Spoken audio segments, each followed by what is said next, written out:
우리는 네 번째 촛불에 불을 밝혔습니다. 성탄절을 앞둔 마지막 대림주일입니다. 주님 강림과 주님 탄생을 축하하며 기대하는 마음으로 하나님 앞에 예배의 자리로 나아가시겠습니다. 그러므로 주께서 친히 징조를 너희에게 보여주실 것이라. 보라, 처녀가 잉태하여 아들을 낳을 것이요 그의 이름을 임마누엘이라 하리라. 하나님은 영이시니 예배하는 자가 영과 진리로 예배할지니라. 아멘. 만복의 근원이 되시는 하나님, 오늘도 택한 백성들에게 복을 주시려고 거룩한 주일을 허락하시고 우리를 예배의 자리로 불러주시니 감사합니다. 시냇물을 찾기에 갈급한 사슴처럼 주님의 은혜를 사모하오니 생수와 같은 말씀으로 우리의 갈급한 심령을 채워 주시옵소서. 우리는 연약하고 미련하오니 성령님께서 친히 이곳에 임재하셔서 우리를 가르쳐 주시옵소서. 걱정과 근심을 내려놓음으로 세상과 나는 간 곳 없게 하시고 우리의 눈을 열어 영광 중에 계신 주님을 보게 하여 주시옵소서. 예수님의 이름으로 기원하옵나이다. 아멘.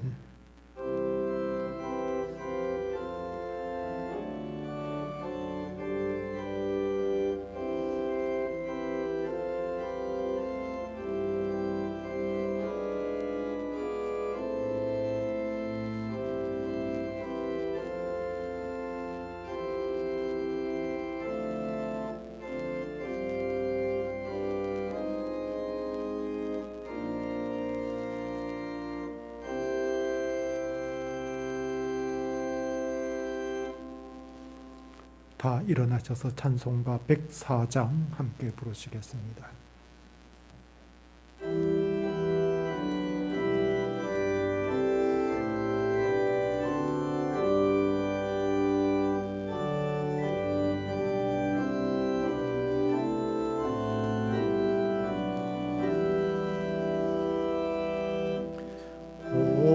오도소서 임마누엘 구하소서 이스라엘 그 포로 생활 고달파 메시아 기다립니다.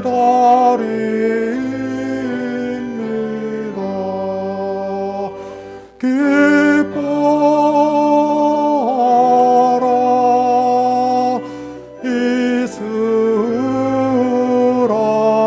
이스라엘 곧 오시리라 임마누엘 곧 오소서 지혜의 주 온 만물 질서 주시고 참 진리의 길 보이사 갈 길을 인도하소서.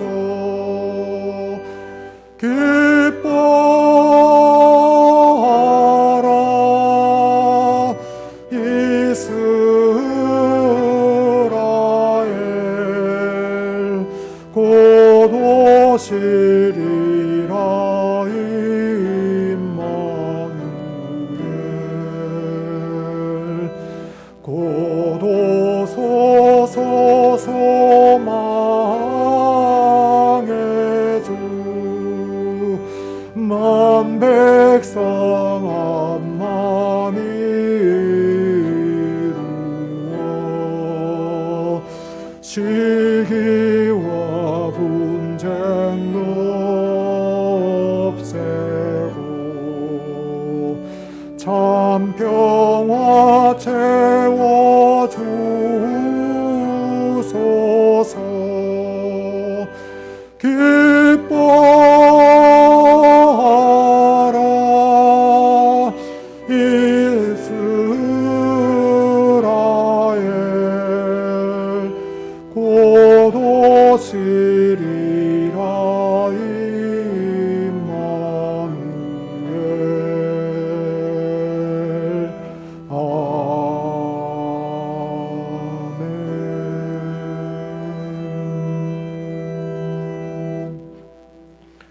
성시교독은 교독문 76번입니다.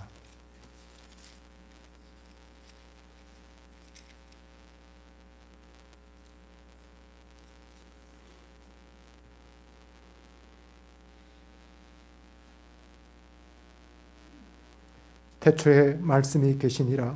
이 말씀이 하나님과 함께 계셨으니 그가 태초에 하나님과 함께 계셨고 만물이 그로 말미암아 지은 바 되었으니 그 안에 생명이 있었으니 이 생명은 사람들의 빛이라. 참빛 곧 세상에 와서 각 사람에게 비추는 빛이 있었나니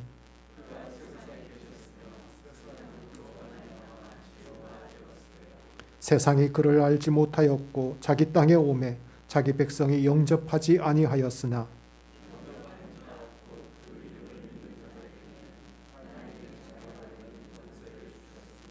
이는 혈통으로나 육정으로나 사람의 뜻으로 나지 아니하고 말씀이 육신이 되어 우리 가운데 거하심에 우리가 그의 영광을 보니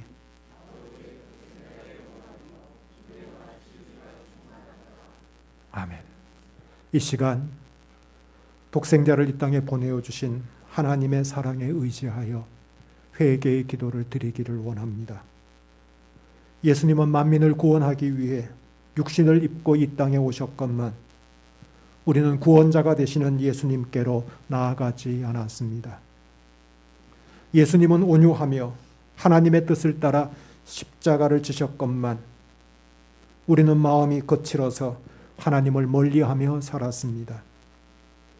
탐심은 우상 숭배라 하셨건만 육신의 정욕을 위해 우리의 힘과 우리의 시간을 허비하며 살았습니다. 이 시간 우리의 죄와 우리의 허물을 회개하는 참회의 기도를 다 함께 침묵 가운데 드리시겠습니다.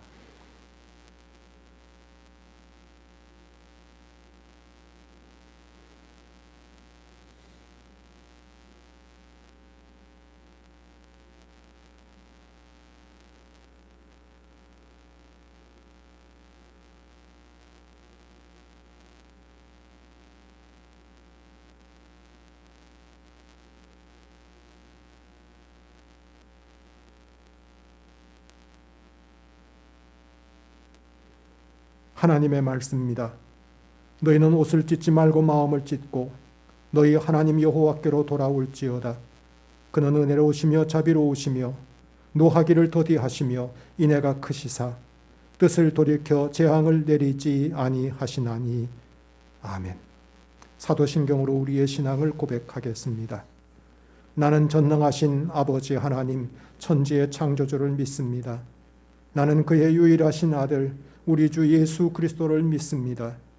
그는 성령으로 잉태되어 동정녀 마리아에게서 나시고 본디오 빌라도에게 고난을 받아 십자가에 못 박혀 죽으시고 장사된 지 사흘 만에 죽은 자 가운데서 다시 살아나셨으며 하늘에 오르시어 전능하신 아버지 하나님 우편에 앉아 계시다가 거기로부터 살아있는 자와 죽은 자를 심판하러 오십니다.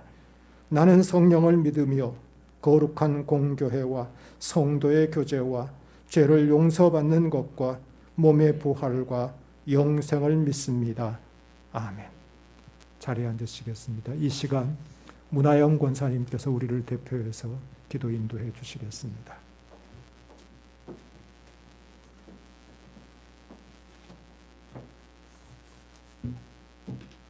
다 같이 기도하시겠습니다. 지극히 높은 곳에서는 하나님께 영광이요 땅에서는 하나님이 기뻐하신 사람들 중에 평화로다.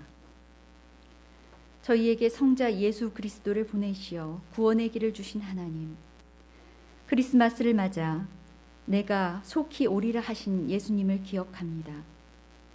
불의한 세상에서 주님 오시기만을 기다리고 있으나 땅끝까지 이르러 내 증인이 되라 하신 예수님의 말씀에는 순종하지 못하오니 주님, 헛된 것에만 매여 있는 저희를 용서하여 주시옵소서. 코로나를 이유로 모이기 어려운 요즘 애굽으로 가지 말라 하셨던 하나님의 말씀을 거스르고 애굽으로 떠난 유대의 남은 자들처럼 저희도 주님을 잊고 사는 것이 아닌지 두려운 마음이 듭니다. 주님을 섬기는데 어떠한 것도 핑계가 되지 못하는 줄을 아오니 저희가 사랑과 희생과 섬김을 잃지 않게 하여 주시옵소서. 부지런히 말씀 묵상하여 주님 뜻을 깨닫게 하여 주시옵고, 그러나 너희가 기도하여야 할지니 하셨던 말씀처럼 주님의 뜻이 이루어지기를 기도하며 주님의 뜻을 실천하며 사는 저희 서광의 성도들이 되게 하여 주시옵소서. 또한 행여 주님을 떠난 자들이 있다면 속히 다시 주님께 돌아오게 하여 주시옵소서. 코로나19가 확산하여 다시 거리두기 상황으로 돌아가게 되었습니다. 항상 눈동자와 같이 지키시는 주님의 은혜로 저희는 감염되지 않았으나 감염된 자들, 특히 위중한 자들이 속히 회복되게 하여 주시옵고, 이 때문에 경제 활동이 어려운 사람들을 지켜주시사 더 추운 겨울이 되지 않게 위정자들이 더 지혜롭게 대처하게 하여 주시옵소서. 나라의 대통령을 선출하는 대선을 준비하며 도무지 어떤 사람이 합당한 것인지 판단되지 않습니다. 하나님, 이 나라를 버리지 마시고 불쌍히 여겨 주시옵소서. 저희에게 지혜를 주시옵소서. 갑자기 추워진 날씨에 연로한 저희 어르신들이 다치거나 아프지 않을지 염려되오니 주님 지켜주시옵고, 주님 이름 부르며 사명을 다하는 저들 되게 하여 주시옵소서.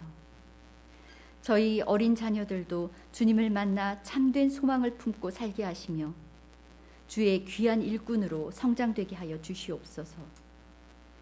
해외에 거주하는 가족들과 군복무 중인 형제를 지키시사 늘 강건하게 지켜주시고 그곳에서도 주님을 바로 섬기며 살게 하여 주시옵소서.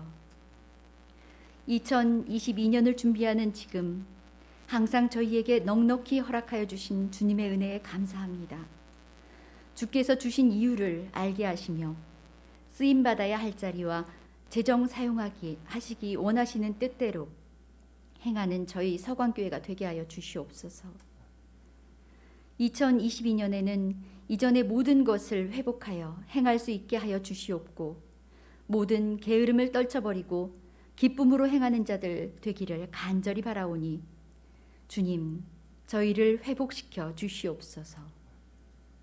모든 말씀 우리를 구원하신 예수 그리스도 이름으로 기도드립니다. 아멘.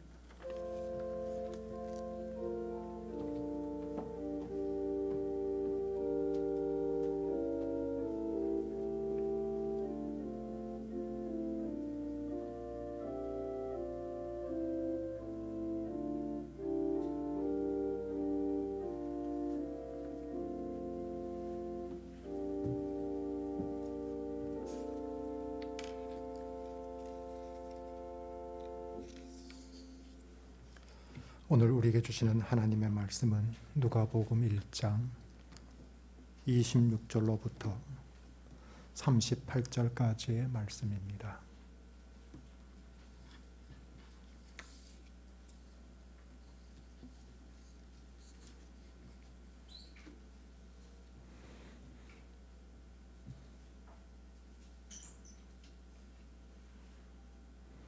누가복음 1장 26절로부터 38절까지의 말씀을 보겠습니다. 찾으실 줄 알고 제가 하나님의 말씀을 봉독하겠습니다. 여섯째 달에 천사 가브리엘이 하나님의 보내심을 받아 갈릴리 나사렛이란 동네에 가서 다윗의 자손 요셉이라 하는 사람과 약혼한 처녀에게 이르니 그 처녀의 이름은 마리아라. 그에게 들어가 이르되 은혜를 받은 자여 평안할지어다. 주께서 너와 함께 하시도다 하니 처녀가 그 말을 듣고 놀라 이런 인사가 어찌함인가 생각하매 천사가 이르되 마리아여 무서워하지 말라. 내가 하나님께 은혜를 입었느니라. 보라 내가 잉태하여 아들을 낳으리니 그 이름을 예수라 하라. 그가 큰 자가 되고 지극히 높으신 이의 아들이라 일컬어질 것이요 주 하나님께서 그 조상 다윗의 왕위를 그에게 주시리니 영원히 야곱의 집을 왕으로 다스릴 것이며 그 나라가 무궁하리라. 마리아가 천사에게 말하되 나는 남자를 알지 못하니 어찌 이 일이 있으리이까. 천사가 대답하여 이르되 성령이 내게 임하시고 지극히 높으신 이의 능력이 너를 덮으시리니 이러므로 나실 바 거룩한 이는 하나님의 아들이라 일컬어지리라. 보라 내 친족 엘리사벳도 늙어서 아들을 배웠느니라. 본래 임신하지 못한다고 알려진 이가 이미 6달이 되었나니 대저 하나님의 모든 말씀은 능하지 못하심이 없느니라. 마리아가 이르되 주의 여종이오니 말씀대로 내게 이루어지이다 하매 천사가 떠나가니라. 아멘. 이 시간 합주단의 연주로 하나님께 영광을 돌려주시겠습니다.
같은 신앙 고백을 가지고 있는 기독교이지만 개신교와 가톨릭은 많은 부분에서 차이를 보입니다. 물론 대부분은 예배나 직제나 혹은 성직자의 의복과 같은 사소한 차이지만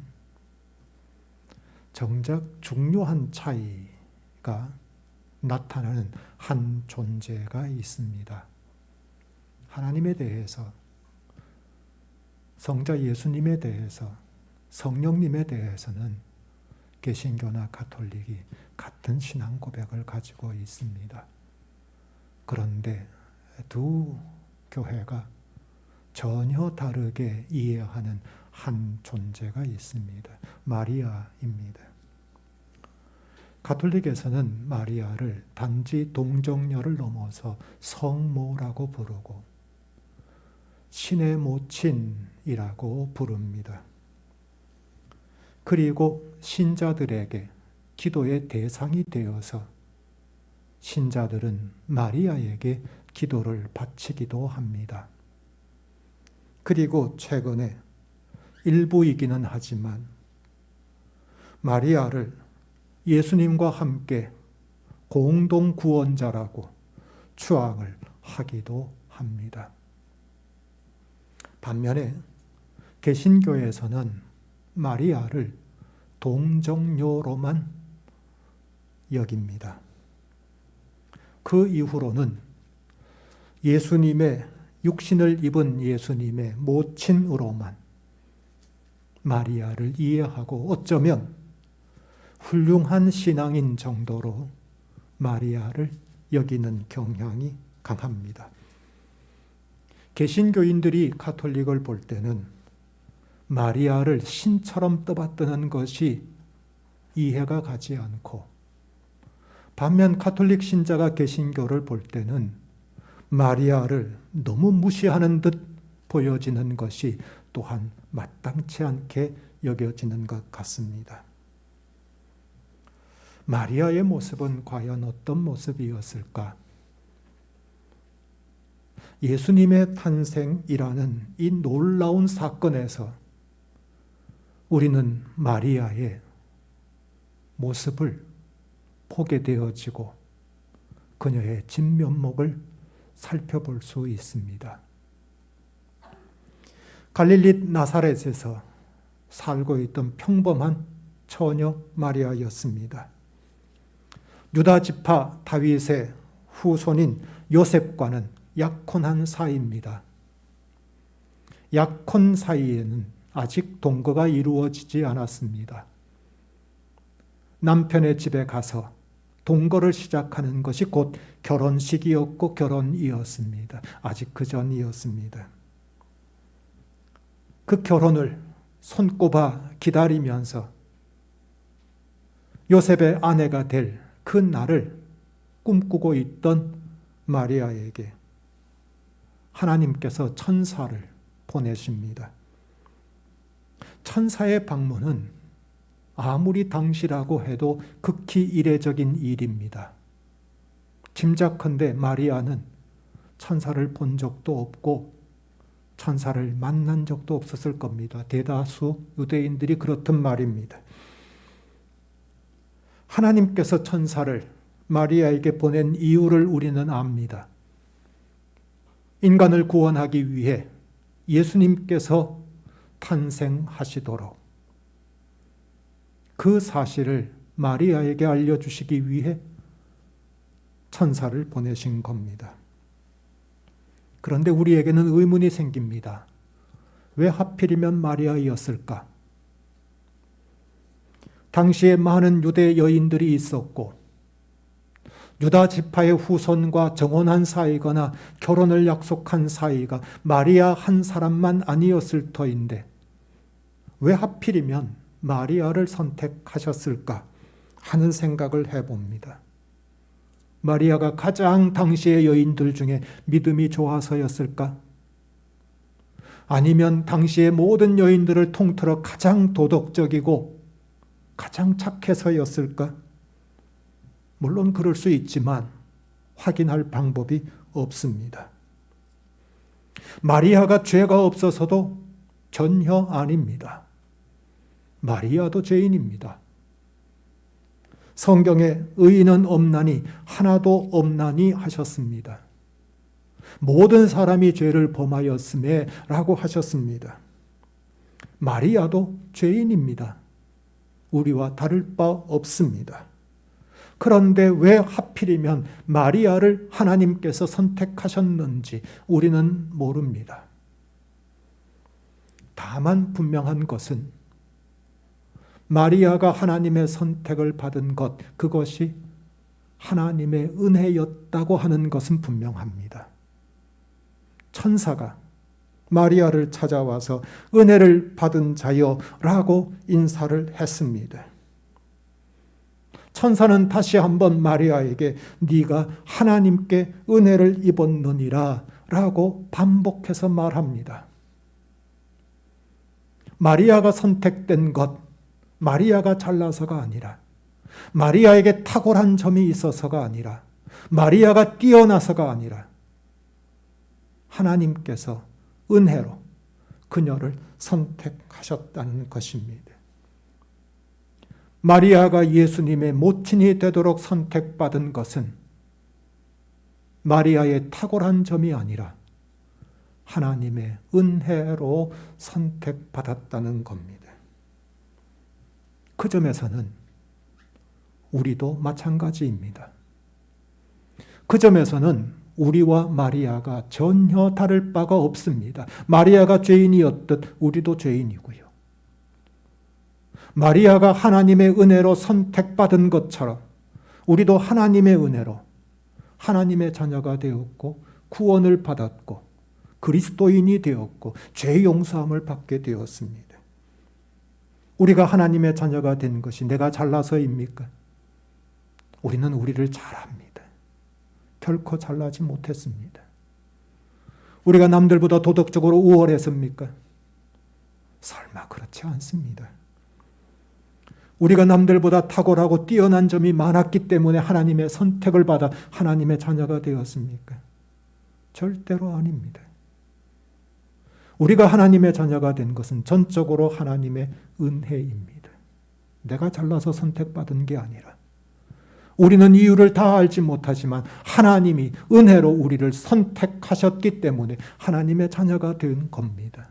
로마서 3장 24절에 그리스도 예수 안에 있는 속량으로 말미암아 하나님의 은혜로 값없이 의롭다 하심을 얻은 자 되었느니라 라고 말합니다.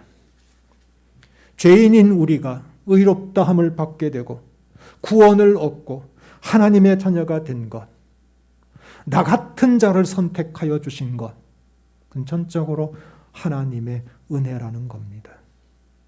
여러분, 우리도 하나님의 은혜를 입은 자입니다. 마리아만 하나님께 은혜를 받은 것이 아니라 우리도 하나님께 은혜를 받은 자입니다. 그 점에서는 마리아도 우리도 전혀 다를 바가 없습니다. 다른 점은 다른 곳에서 발견되어집니다. 천사가 마리아에게 들려준 소식은 충격적인 소식입니다. 보라, 내가 잉태하여 아들을 낳으리니 했습니다. 마리아는 아직 남자를 알지 못하는 처녀입니다. 그런 자신이 잉태하여 아들을 낳을 것이라는 소식을 듣는 순간 마리아는 어땠을까? 얼마나 충격을 받았을까?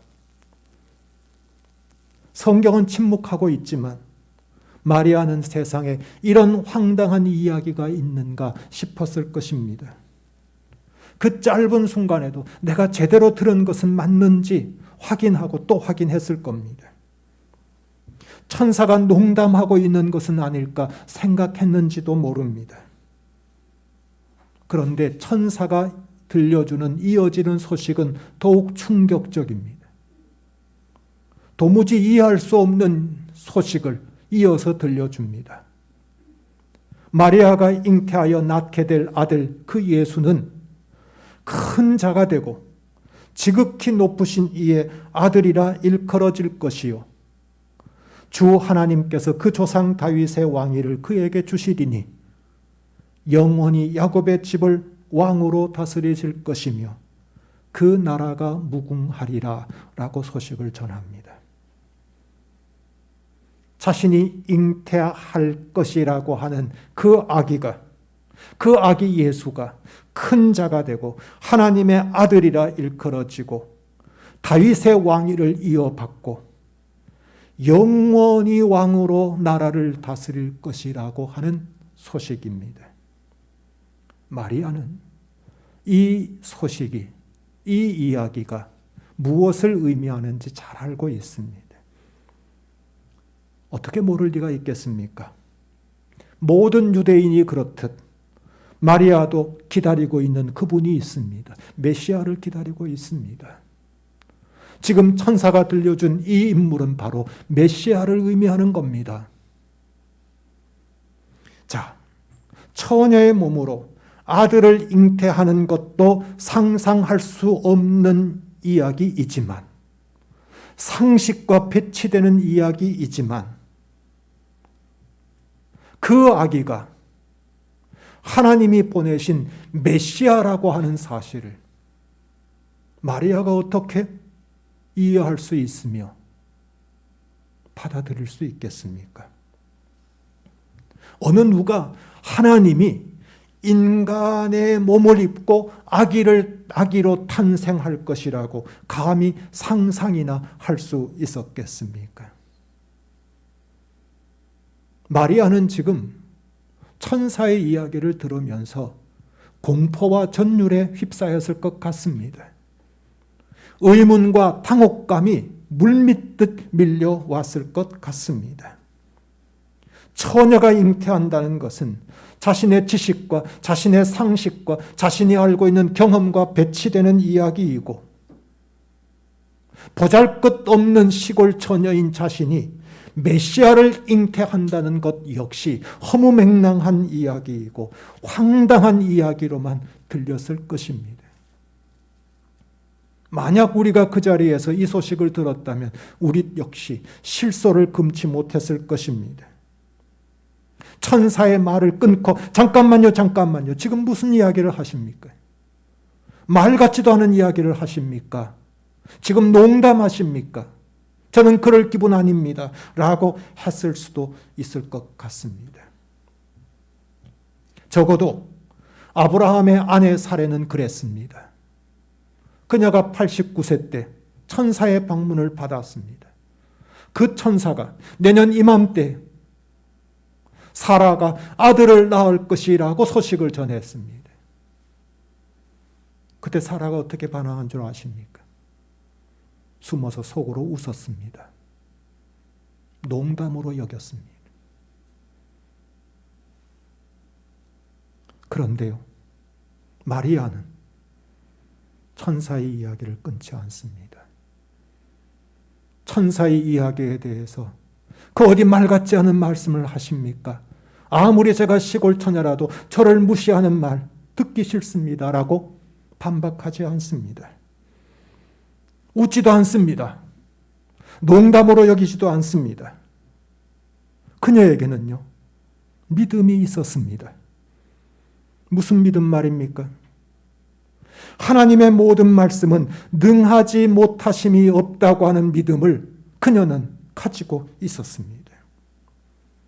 상식적으로는 도무지 이루어질 수 없고 도무지 될 수 없는 일이라고 하더라도 하나님이 말씀하시면, 하나님께서 하고자 하신다면 반드시 이루어질 것이라고 하는 믿음은 마리아가 가지고 있었습니다.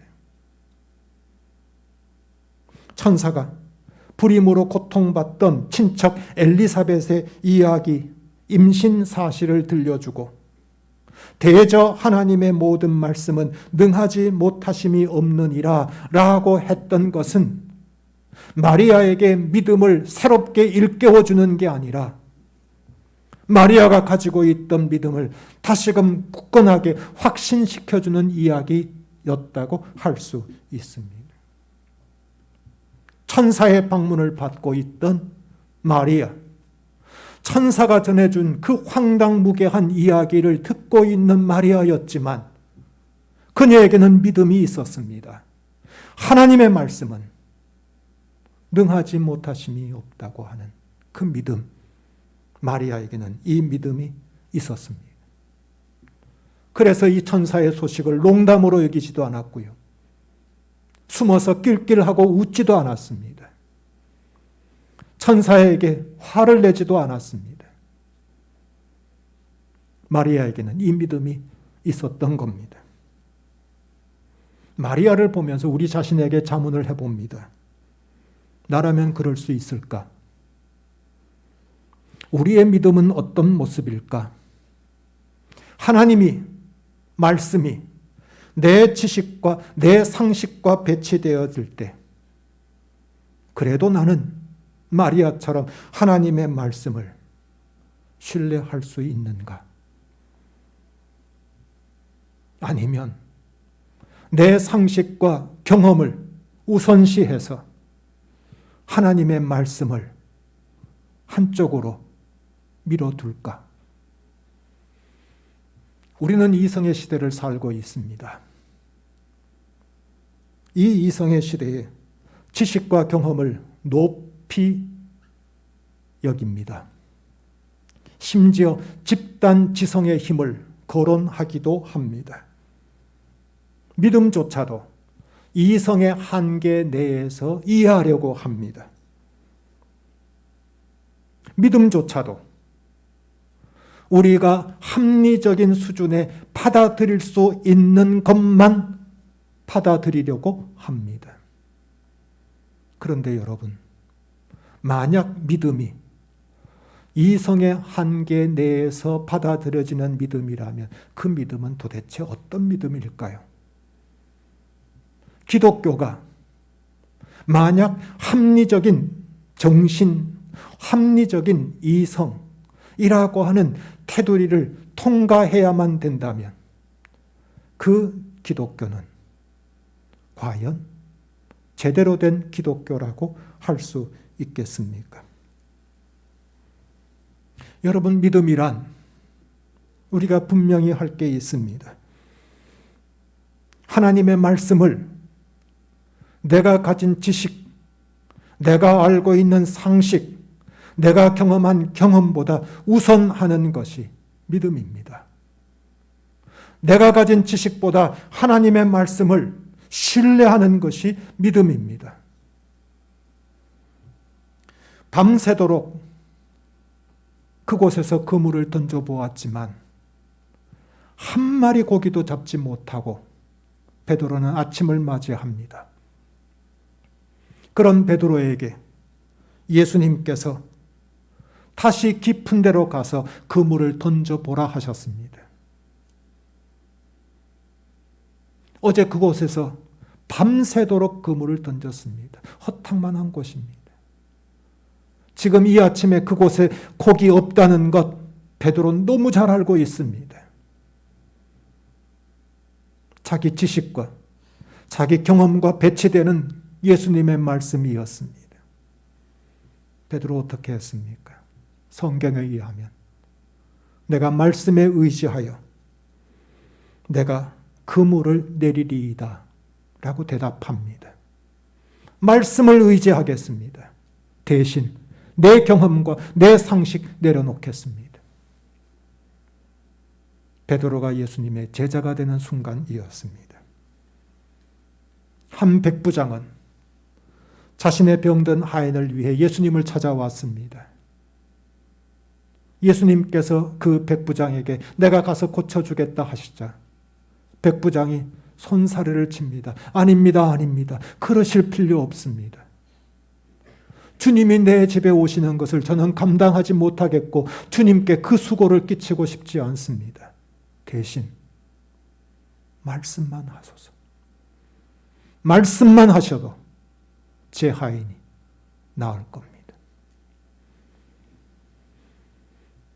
당시의 상식, 당시의 지식, 당시의 경험과 배치되지만 이 백부장은 예수님의 말씀 한마디만으로도 병자가 일어설 수 있다고 믿었습니다.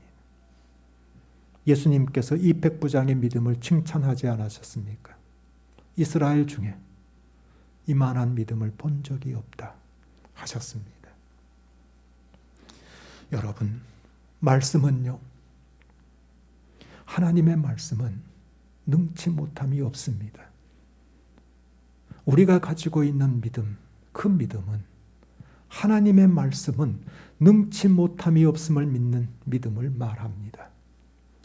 사실 믿음은 이해를 거스릅니다. 믿음은 상식과 배치될 수 있습니다. 믿음은 우리의 지식과 반대될 수 있습니다. 까닭은 하나님께서 그 모든 이해를 초월하시는 분이시고 우리의 상식을 뛰어넘으시는 분이시고 하나님은 우리의 지식을 초월하신 분이시기 때문입니다. 그래서 우리는 믿습니다. 하나님의 모든 말씀은 능하지 못함이 없다고 하는 사실을 믿는 사람, 그게 믿음의 사람입니다. 마리아의 친척이었던 엘리사벳이 후에 마리아를 만납니다. 그때 엘리사벳이 마리아를 두고 누가복음 1장 45절에서 이렇게 축복합니다. 주께서 하신 말씀이 반드시 이루어지리라고 믿은 그 여자에게 복이 있도다. 주께서 하신 말씀이 반드시 이루어지리라고 믿은 그 여자, 마리아를 이렇게 말합니다. 마리아는 주님의 말씀이 반드시 이루어지리라고 믿은 여인이었습니다. 그래서 그 여인 마리아가 복이 있다고 엘리사벳은 말했습니다. 여러분, 마리아에게 우리가 배워야 할 점은 이 점입니다. 우리와 다를 바 없이 하나님의 은혜를 입은 여인이었지만 그녀에게는 자신의 상식과 경험, 자신의 지식보다 하나님의 말씀을 우선하는 믿음이 있었습니다. 이 믿음이 위대한 믿음입니다. 오늘 우리 시대에도 주께서 하신 말씀은 반드시 이루어진다고 믿는 우리의 믿음이 필요한 때이고 우리도 이 믿음을 품는다면, 이 믿음을 붙든다면 우리도 복 있는 사람이라고 할 수 있습니다. 믿음만 아닙니다. 마리아는 분명 하나님의 모든 말씀은 능하지 못함이 없다고 믿었습니다. 하나님이 하고자 하시면 처녀의 몸으로 잉태할 수 있고 하나님이 하고자 하시면 아들을 낳을 수 있고 하나님이 하고자 하시면 메시아께서 아기로 태어날 수도 있음을 마리아는 믿습니다. 그런데 믿지만 그 믿음 때문에 생기는 파생되는 문제, 그 믿음 때문에 불거질 손해, 그 믿음 때문에 만나게 될 현실적인 문제가 따른다는 것, 마리아는 모를 리가 없었습니다. 그 믿음 때문에 겪게 될 온갖 고초들, 마리아는 그걸 모르는 순진무구하고 순박한 여인은 아니었습니다. 어린아이는 아니었습니다. 엘리사벳은 그래도 남편이 있지 않았습니까? 그래서 임신하게 되었다고 사람들에게 축하받으면 축하받았지, 그 나이에 무슨 임신이냐고 사람들에게 비난받지는 않을 것이었습니다. 그런데 마리아 자신은 다릅니다. 자신이 만약 임신을 하게 되면 약혼한 남자인 요셉에게는 뭐라고 설명하며 요셉은 또 어떻게 이해할 수 있겠습니까? 게다가 파혼은 피할 수 없을 것이고 파혼 정도가 아니라 외간 남자로 인해서 임신한 것으로 오해받아 돌에 맞아 죽을 수도 있었습니다. 어디 그뿐입니까? 부모들은, 친정 부모들은 부끄러워 얼굴 들고 바깥 출입 못할 겁니다.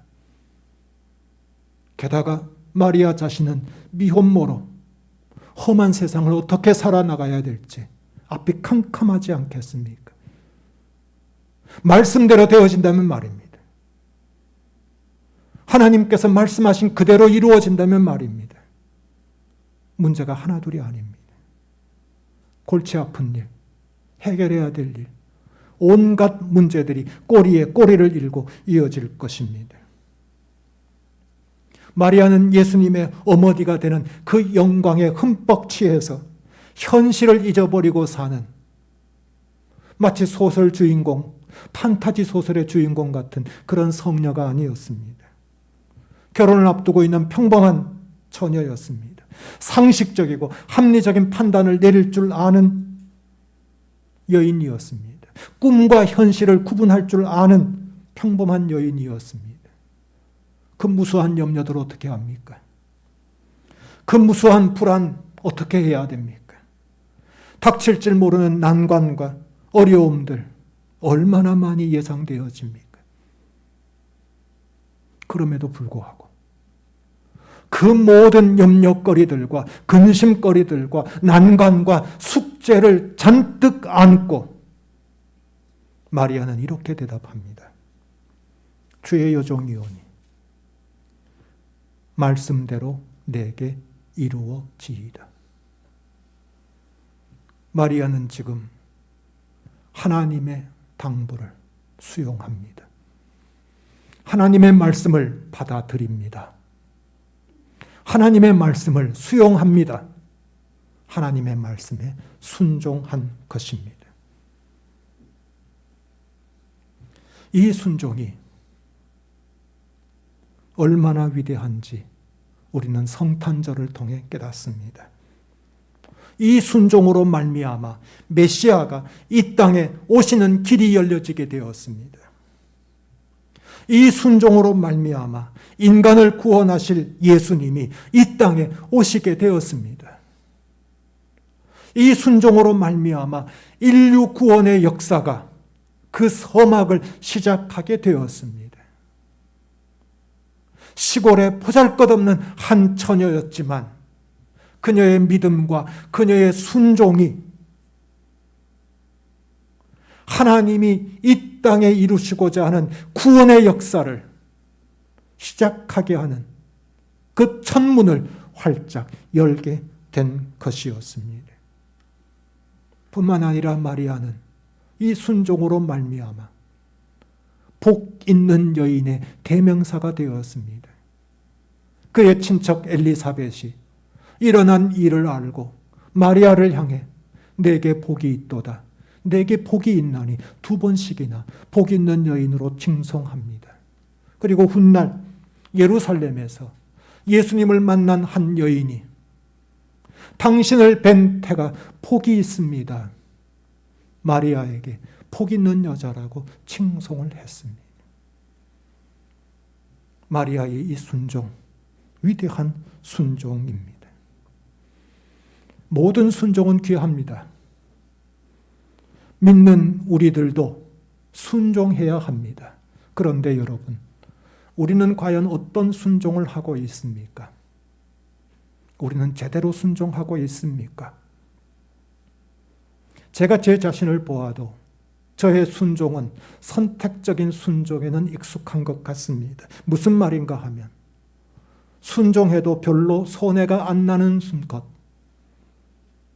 혹은 손해 나더라도 별로 심각한 피해가 없는 것, 그런 것을 명령하실 때 순종은 곧잘 합니다. 이를테면 연약한 자를 위해 기도하라고 하면 기도합니다. 슬픔 당한 자를 위로하라고 하면 별 어려움 없이 순종합니다. 물론 그것도 순종입니다. 그런데 순종하면 손해가 나거나 불이익을 당하거나 어려움을 만나게 될 것 같을 때 그래도 순종하는가? 그래도 순종하고 있는가? 저 자신을 보면 부끄럽기 그지없습니다. 이를테면 내가 그리스도인임을 그리스도를 모욕하고 있는 자리에서도 드러낼 수 있는가? 내가 내 돈을, 내 지갑 속에 있는 그 돈으로 다른 사람을 기꺼이 구제하는가? 내 시간과 재능을 교회를 위해서 사용하고 내 몸과 내 삶을 주님을 위해서 헌신하라고 하실 때 그때도 순종하는가? 그때도 순종해야 마땅하지 않겠습니까? 우리의 순종이 그래야 되지 않겠습니까? 할 만한 순종과 할 수 없는 순종을 가리어서 할 만한 것들만 순종하는 그 삶, 달라져야 되지 않겠습니까? 우리의 순종도 잘해야 되지 않겠습니까? 할 수 있는 것 정도의 순종에서 하기 힘들지만 하나님이 명령하시기 때문에 순종하는 순종으로 우리의 순종도 성장하고 성숙해야 되지 않겠습니까? 왜요? 우리는 은혜를 받은 사람이기 때문입니다. 우리는 구원의 은혜를 받은 사람입니다. 죽을 수밖에 없는 우리를 예수 그리스도의 십자가를 통해 구원의 은혜를 입은 자 되었습니다. 생명을 얻은 자가 되었습니다. 그러니 하나님의 말씀 앞에 순종하는 것, 그것은 믿는 자로서 당연한 의무가 아니겠습니까? 아브라함은 하나님께서 너는 너의 고향과 친척과 아버지의 집을 떠나 내가 내게 보여줄 땅으로 가라 하셨을 때 갈 바를 알지 못했습니다. 떠나온 것은 화려한 도시였고 잘 사는 동네였습니다. 지금 하나님께서 가게 하실 곳 그곳은 척박하게 그지없고 황폐하고 자신이 떠나온 곳과 비하면 말도 안 될 열악한 곳이었습니다. 그럼에도 아브라함 어떻게 했습니까? 창세기 12장 4절에 이에 아브라함이 여호와의 말씀을 따라 갔고 라고 순종했다고 말합니다. 이 순종이 그를 믿음의 조상이 되게 한 순종이었습니다. 사랑하는 교우 여러분, 마리아는 우리와 다를 바 없는 인간입니다. 우리와 다를 바 없는 사람입니다. 우리보다 나은 게 별로 없는 사람이기도 합니다. 그러나 그럼에도 불구하고 이 땅에 오신 하나님을 잉태한 유일한 인간이 되었습니다. 하나님의 나라가 이 땅에 임하도록 자신을 기꺼이 던진 여인이 되었습니다. 그래서 사람들은 그녀를 복 있는 여인으로 칭송하고 추앙받는 여인이 되었습니다. 우리가 본받아야 할 여인이 되었다는 말입니다. 우리도 마리아처럼 은혜를 입은 자입니다. 우리도 은혜를 받은 사람입니다. 그 사실에 만족할 것이 아니라 우리도 마리아처럼 하나님의 모든 말씀은 능하지 못함이 없다고 하는 믿음 굳게 붙잡고 저 마리아처럼 아무리 손해가 난다 할지라도 아무리 어려움이 예상된다고 할지라도 나 같은 구원자를 구원하여 주신 하나님의 은혜에 감복하여 하나님의 명령에 순종하는 삶을 사시기를 원합니다. 우리가 그리할 때 이 땅에 오신 예수님께서 우리 안에 거하시기를 기뻐하실 것이고 우리가 그 순종의 삶을 삶으로 하나님의 나라를 이 땅에 확장시키는 하나님의 도구가 되어질 것이고 우리가 그 순종의 삶을 살 때 우리도 복 있는 자라고 칭찬받게 될 줄로 믿습니다. 기도하시겠습니다. 하나님, 마리아의 은혜, 마리아의 믿음, 마리아의 순종을 보았습니다. 그 믿음과 순종으로 인해 예수 그리스도의 탄생에 너무도 귀한 역할을 감당하였고 하나님 나라가 이 땅에 임하는 그 역사의 도구가 되었던 여인임을 보았습니다. 하나님, 우리도 마리아처럼 은혜를 받은 자이오니 이제 우리의 믿음이 마리아의 믿음 같은 믿음 되게 하시고 또한 마리아의 순종을 온전히 본받아 하나님의 말씀에 순종하며 살아가는 주님의 자녀들 다 되게 하여 주시옵소서. 예수님 이름 받들어 기도드리옵나이다. 아멘.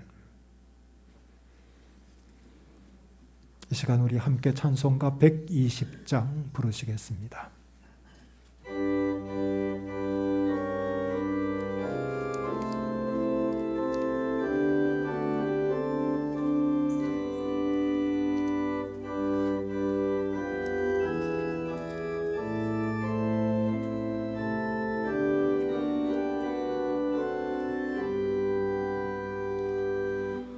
오 베들레헴 작은 골로 잠들었느냐 별들만 높이 빛나고 잠잠히 있으니 저 놀라운 빛 지금 깜깜하니 밤에 온 하늘 도로 비춘 줄 어찌 모르나 온 세상 모든 사람들 잠자는 동안에 평화의 왕이 세상에 탄생하셨도다. 저 새벽 별이 홀로 그 일을 아는데 밤새껏 귀한 그 일을 말없이 지켰네. 오 놀라우신 하나님 큰 선물 주시니 주 믿는 사람 마음에 큰 은혜 받도다. 이제 악세상 사람 주 오심 모르나 주 영접하는 사람들 그 맘에 오시네. 오 베들레헴 예수님 내 마음에 오셔서 내 죄를 모두 사하고 늘 함께 하소서. 저 천사들의 소식 나 기뻐 들으니 오 임마누엘 예수님 내 맘에 오소서.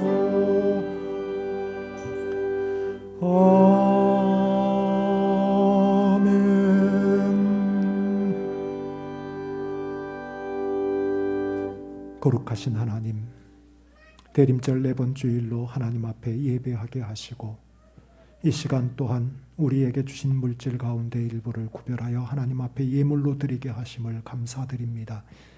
이 예물을 받아주시고 흠량하여 주시고 이 예물과 함께 하나님께 아뢰고 하나님께 드리는 우리의 기도의 제목과 우리의 마음의 소원까지도 하나님 흠량하여 주시옵소서. 하나님, 이 예물이 하나님 나라를 확장하는 데 귀하게 사용되어지는 예물 되게 축복하여 주시며 드린 손길들을 축복하여 주셔서 더 풍성한 은혜로 함께하여 주시며 드리지 못한 손길 위에도 한량없는 은혜를 베풀어 주시기를 간절히 바라옵고 예수님 이름 받들어 기도드리옵나이다. 아멘.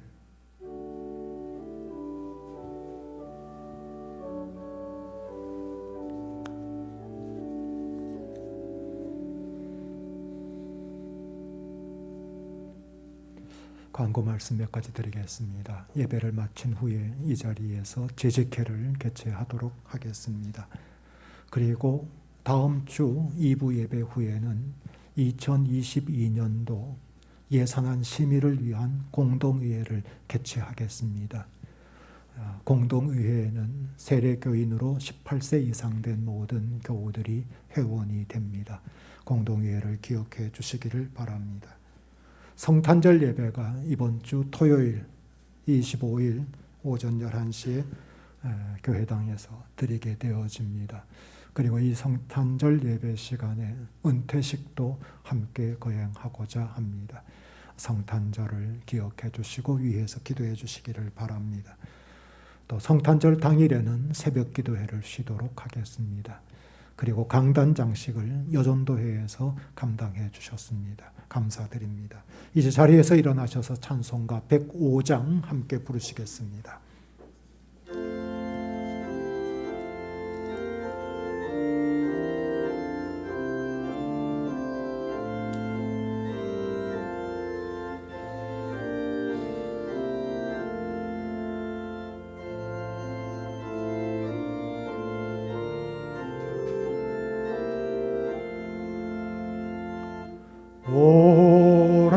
오랫동안 기다리던 주님 강림하셔서 죄에 매인 백성들을 자유 얻게 하시네. 주는 우리 소망이요 힘과 위로 되시니 오래 기다리던 백성 많은 복을 얻겠네. 모든 백성 구하려고 임금으로 오시니 영원토록 우리들을 주인이 다스리시네. 죄로 상한 우리 마음 은혜로서 고치고 주의 빛난 보좌 앞에 이르도록 하소서. 아멘.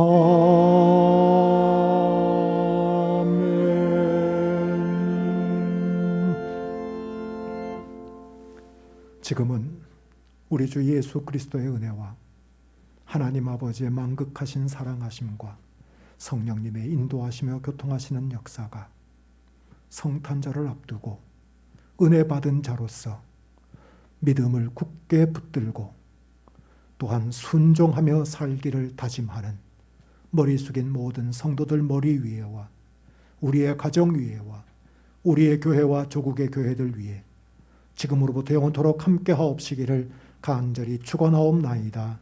아멘.